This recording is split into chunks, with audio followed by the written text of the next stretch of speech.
In today's video, we're going to be building these awesome rustic looking barn doors, and we're going to be doing the install over at the job site. All right, let's get started.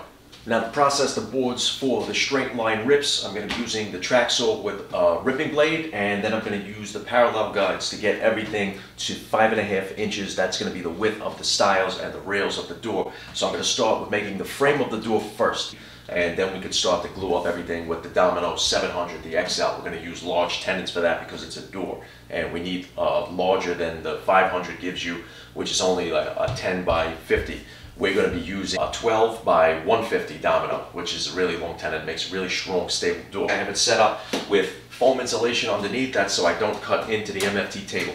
So let's get started ripping this down. Now I have these boards milled down to just about 1 inch thick, and if you haven't seen how I did that, processing the boards to get them nice and flat and square and everything like that, in the last video I did, I showed you how I passed them through the joiner and the planer to get them where I need them to be. So go ahead and check out that video.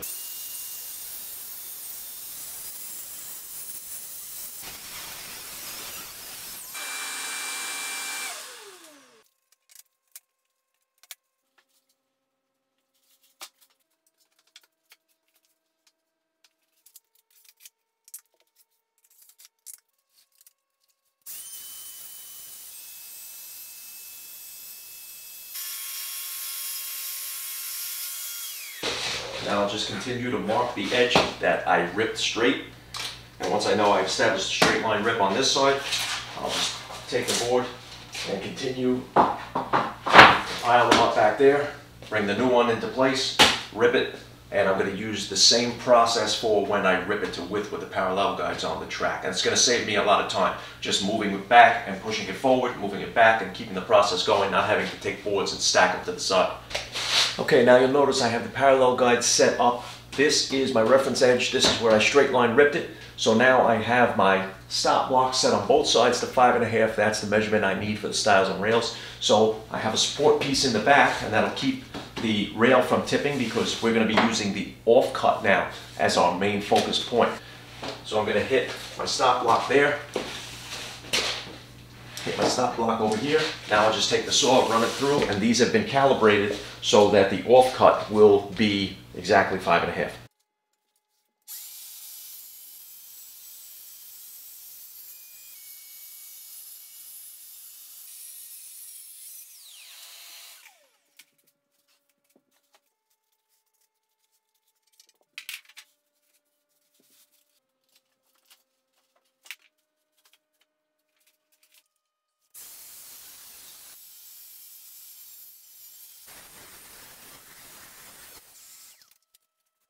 Okay, so I have all these pieces ripped down to 5.5, so now we're going to start squaring the edges and cutting them down to the length that we need.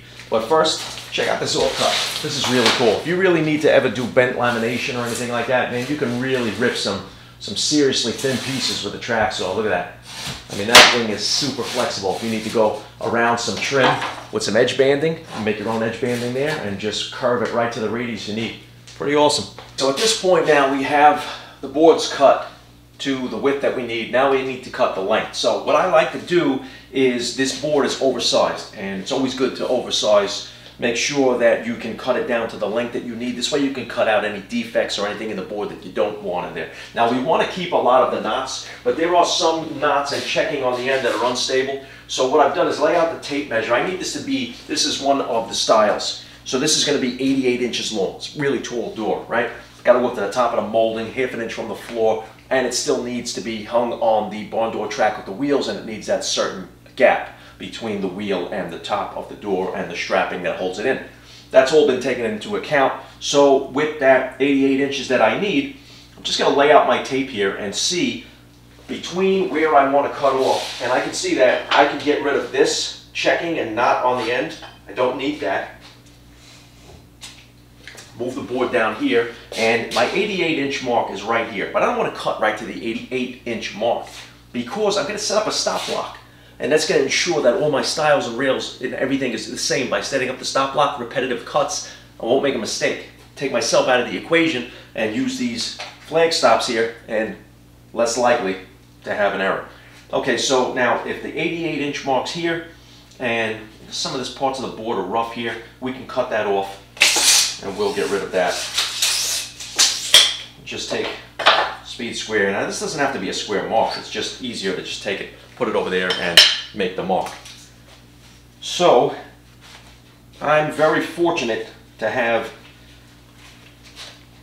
this unit here where I have the extra supports and stop blocks that extend the wings even more than what the miter saw can do on its own. Without these extension wings, the miter saw can only give me a stop block reference up to about 58.5 inches. With these extensions, I can cut up to just under 96. So I need 88 inches, it's going to be no problem. So first thing we need to do is, let's just get the board out of the way for a second.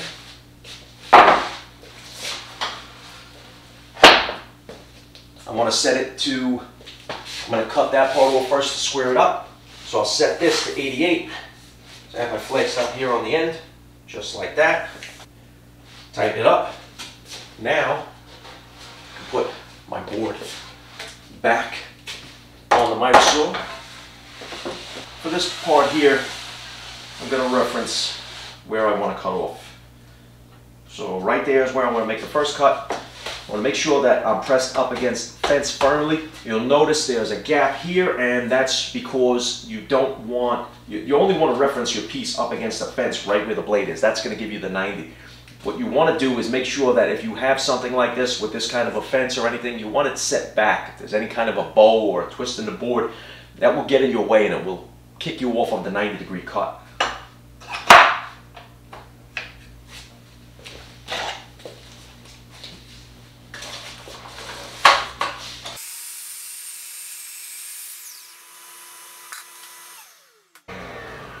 Once I have that 90 cut, I'm going to switch this over because now I'm going to be cutting between this end and the stop block, and that's a pinch cut, and I don't want any risk of a kickback. So, all right, let's take the board now. We're going to take the end that we cut square. I'm going to slide it right until we hit that stop block. I just contacted the stop block.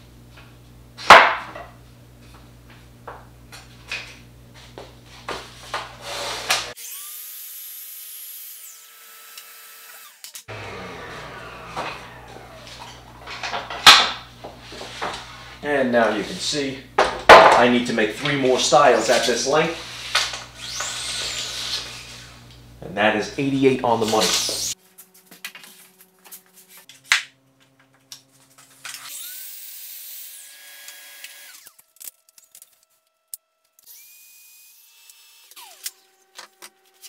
Now for my rails, I set up the flag stop here on the shorter wing, extension wing of the miter saw table, and these are at 31 5/8. So I need 4 per door because it's going to be a 3-panel door, and I need 1 for the top, 1 for the bottom, and then 2 sections in the middle, and that will give me my 3 panels.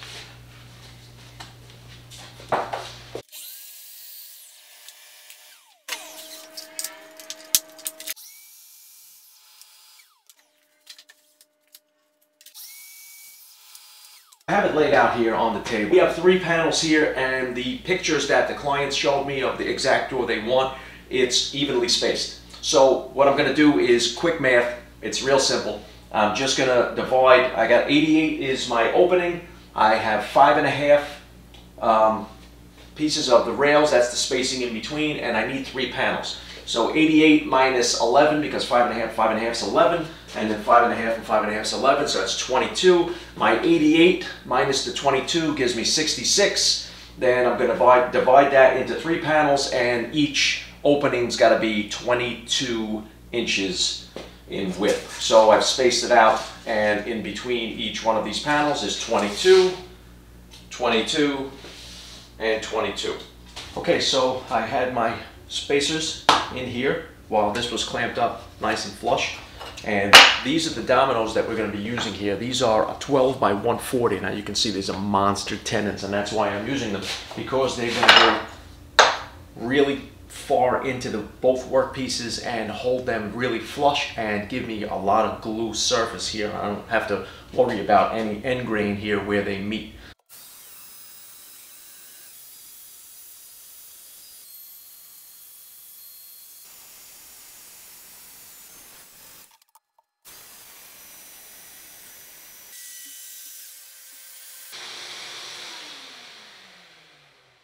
I have everything laid out and get ready to start the glue up process here, but I'm going to try something with these. These are basically bench dogs and clamps for the MFT, and so I'm going to just put these in the dog holes here. I'll press them up against there and lock them in place like that, and that's going to hold that stable. I'm going to do the same on this end right here.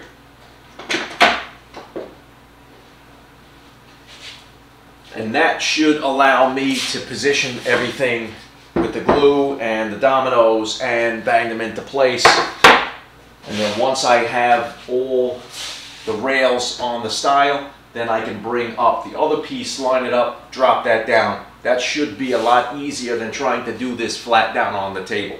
Once I have everything together like that, then I can start to slide the end off and put the clamps on, and then while it's in the clamps, lay everything down.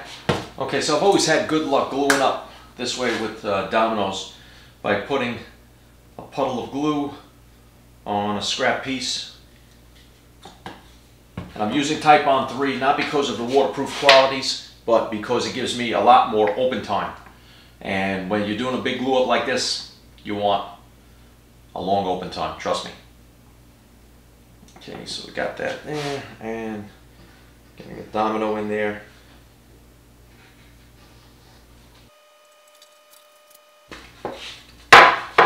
Okay, now line it up.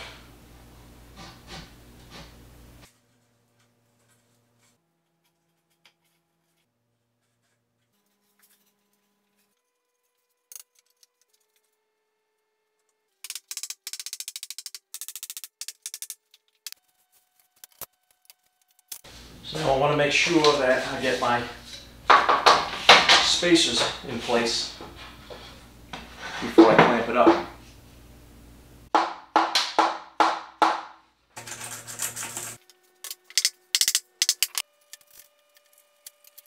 Now there's a few reasons during the glue up that I leave space underneath the clamps like this and don't just let the clamps rest on the surface. One of the reasons being you don't want to mar the surface with the bar of the clamp. Sometimes they can scratch the surface, leave dents and things that you might have to repair later.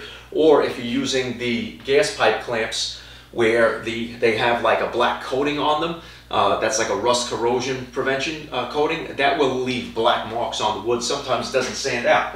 So the main reason that I leave the space underneath is so that I can check square. So right now I have the tape underneath the clamps and I have the door set on the table, so I'm going to just hook it on the corner. I'm going to take my measurement here and I have 97 3/4. Now I can just slide the tape to the other side. Once again, hook it on the corner. Come over here. And I have exactly 97 3/4, so I'm diagonally perfectly square.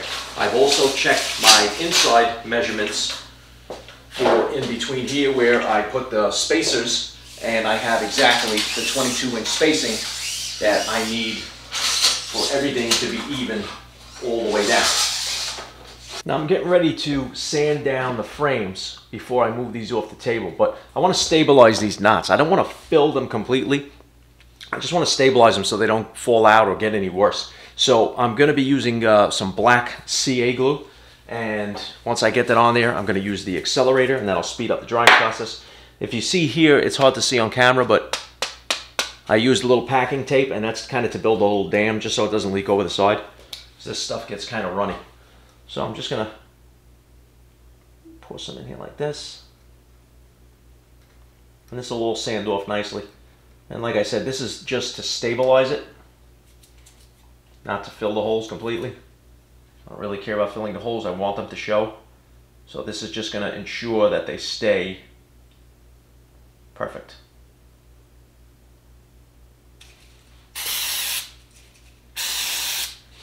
Now, I'm going to make a simple V-groove where all the rails and stiles come together, because this is going to be a barn door. We don't want it to be perfectly flush and look just completely uniform, because that would be a standard interior door. Being that this is a barn door, we want it to look like the pieces were a little bit rough and come together, even though they're smooth and straight and everything's perfect. So what I'm going to do is I have a little V bit chucked up in here, 1/4 inch on the collet, and I'm going to be using an edge guide. and I'm just going to plunge down and then run it right along the joint there, and then let the router come back up. Now with this router, I have a center line all around, so I know exactly where it's going to be. So what I did was I set the edge guide so that the router center plate is lined up exactly on both. So as I come through, I'll run the edge guide up along it, I'll plunge down, I'll run through, I'll come up, and that will give me the perfect V-groove.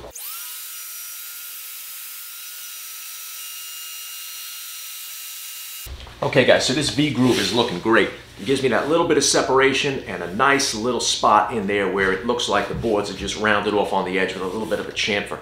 So what I'm going to do is, because this gives me the perfect chamfer, on the inside here I also want to chamfer this edge. So all I'm going to do is continue this. As you can see, I went a little bit further here, and this will go all the way along into the next one, run into the next joint, and we'll just continue on this whole rail all the way up, and this will give me a perfect inside reveal around the whole entire door.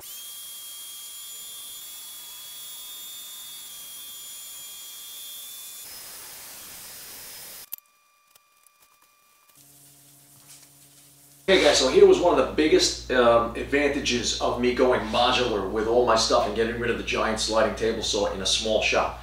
I'm going to straight line rip these boards with the track saw instead of using the jointer because they're long, and then once I get my straight edge on all these boards, then I'm going to take it, and I have my contractor saw that I've had for years that I keep in my trailer. I use this on my job sites because obviously you can't take a really big table saw. This thing's on wheels, so this gets the job done. And what I'm going to do is just take the straight edge, put it along the fence, and I'm going to rip all the boards down to the size that I need. And that's how I'm going to process these boards really quick. And then when I'm done, I fold up that saw, roll it back up, throw it into the trailer, get it out of my way, and start the finishing process. All right, let's get moving.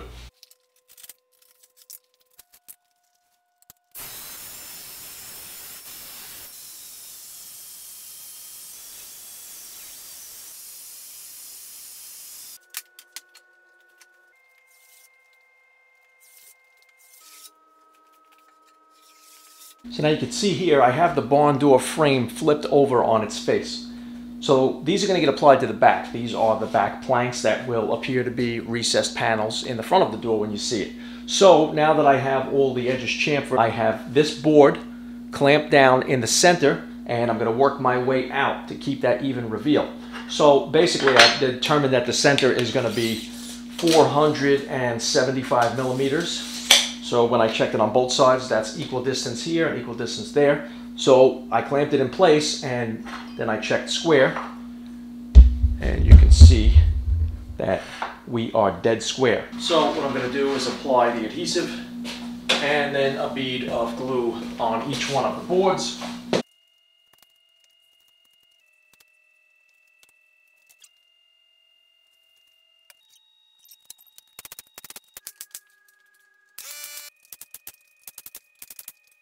Now before I flip it over, even though it's nailed in and it's setting with the adhesive, before I flip it I want to put in these trim head screws. So I'm just going to put one in each panel. Alright, you ready? Alright, lift. Alright, now you can put it on there straight. Don't tilt it on an angle. Right, there we go. Alright, ready, lift. Slow. Okay. Let's slide it over. I have it flushed up with the edge of the door. I'm just going to run the track saw along, and I'm going to cut off the excess here, then the bottom, and then straight line rip it all the way around, cutting off that excess overage that I have. And that's just to make everything fit absolutely perfect.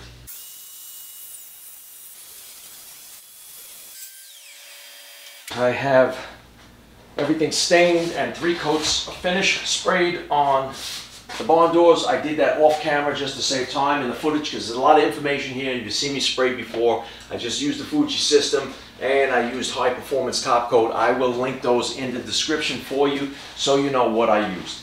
Now I need to install the wheels, the rolling wheels, the hardware that's going to make it ride on the track. So first thing you want to do is never mark up the finish. Get some blue tape or green painter's tape, whatever kind of painter's tape you have. Put the painter's tape on there and mark it up on the painter's tape. Now, you need accuracy on this. These things are specific millimeters from the top of the door to the top of the wheels so that the track and the anti-jumping pads that hold it onto the track and don't let it, jump off as it hits maybe the stopper, or if somebody gets a little rough with the door, closes it a little too hard. So you need to make sure that you're completely accurate when you install these straps on the front with the wheels. Okay guys, so here's another quick little tip about not just putting tape on the one door you're working on. If you have two doors, tape up both doors at the same time, so this way you can mark everything, because you're going to be changing the settings on either your combination square or your pocket rule.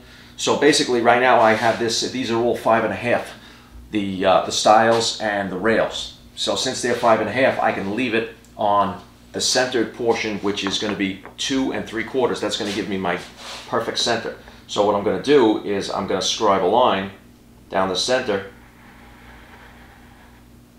Now I can move to the other side, scribe a line down the center.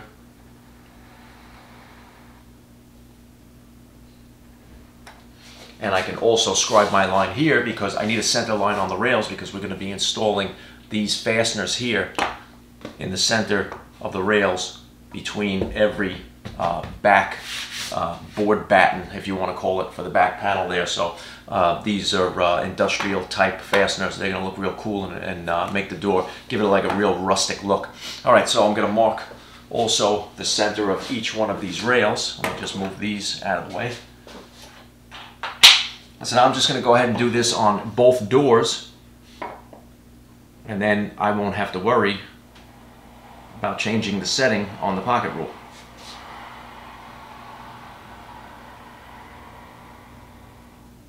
So now I have my center there, I'll have my center on that rail, and I'll go and mark off the other door, and I know everything is going to be exact. And then I can change my setting here so that I can mark down where I need the holes to be for the straps. Now the instructions call for these straps with the wheels for the first hole to be down from the top 1 9/16, and that's going to allow room for the track, the wheel, and that anti-jump off.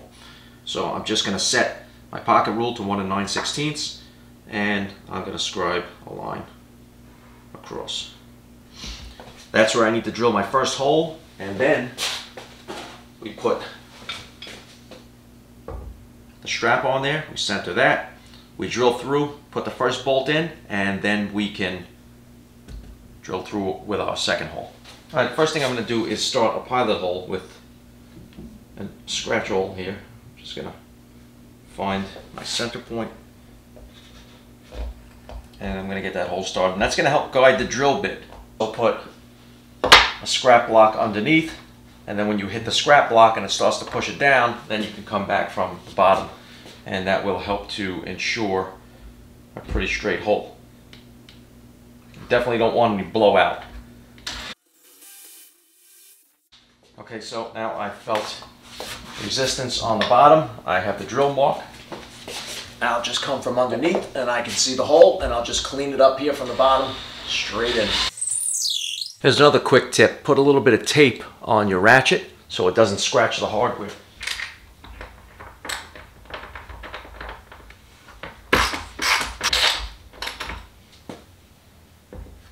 So now you can see we're going to use the actual hardware to hold it in place to guide our drill for the next hole. Also going to make sure that I square it up.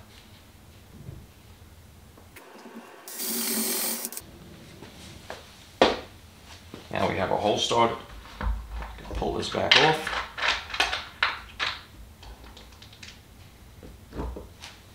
And we can drill the hole.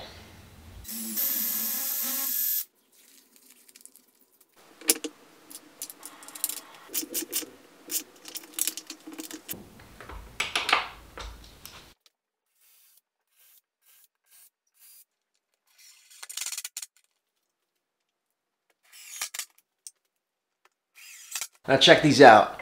They have these little caps here, and that covers up the screw. So you just take the back of one of your impact attachments and you just tighten it up by hand. You can take an Allen key and do it.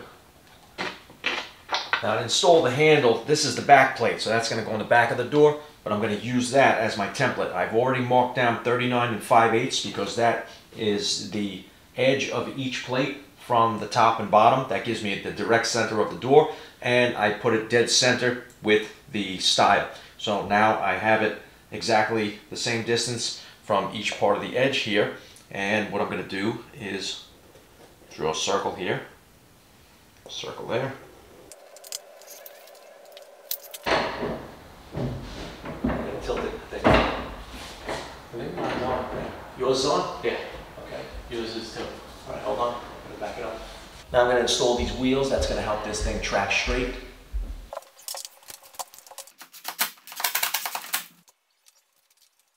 Yeah. Now I know. Okay, hold on. Okay, we're perfect right there. And it slides through. Alright, let me see where it stops, if that's right where I want to keep it. No, right there. Oh, right. Yeah, that's exactly where I want it. So we'll tighten that up. So these are anti-jump pads, you gotta put these on so the barn doors itself can't jump off the track when it hits the stop too hard. So they just screw right in on the top of the door, and they sit between the track and the door itself. Okay, so the doors are installed, anti-jumpers on the top track. We have stops on the end.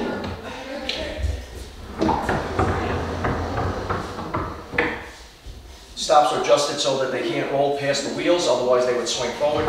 And then you have the option of either meeting them directly in the middle,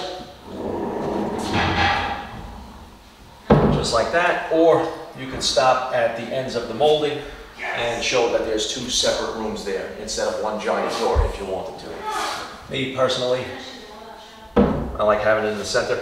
I think it looks great. Okay guys, well that's it for the barn door episode. I hope you guys enjoyed it. Make sure you guys hit the subscribe button. I have a lot of videos coming up, and the next series of videos is going to be a cabinet building series because I have to do built-ins in that same client's house that I'm working on, that I did all the beams and the mantle and the floating shelves, the barn doors. Everything we did in there now on the main floor is done. Now we have to go upstairs into the bedroom, and we're going to do built-ins on one side until it gets to a window, and then underneath the window we're going to be doing a window seat with storage. So stay tuned for that. I'm going to have to do that in a series of videos giving you all the tips and tricks and cabinet building techniques that we're going to need little by little as it goes. Otherwise the video is just going to be way too long. It'd probably be like 2 or 3 hours and be a lot of footage to edit. So it's much easier for me to break that down. So I hope you guys enjoyed this video. A lot of information was in it. I did for the barn doors the staining of the middle panels and the finishing with the spray. I did that off camera just to save a little time in the footage because it was too much, and I had to break it down so that it can be a reasonable amount of time and still keep you interested in the build. Alright guys, so I hope you enjoyed it. Make sure you hit the subscribe button, give the video a thumbs up, hit that like button, and also hit the picture of a notification bell. That'll notify you every time I upload a new video so you don't miss anything. Alright guys, so I'll catch you in the next episode. Make sure you stay tuned.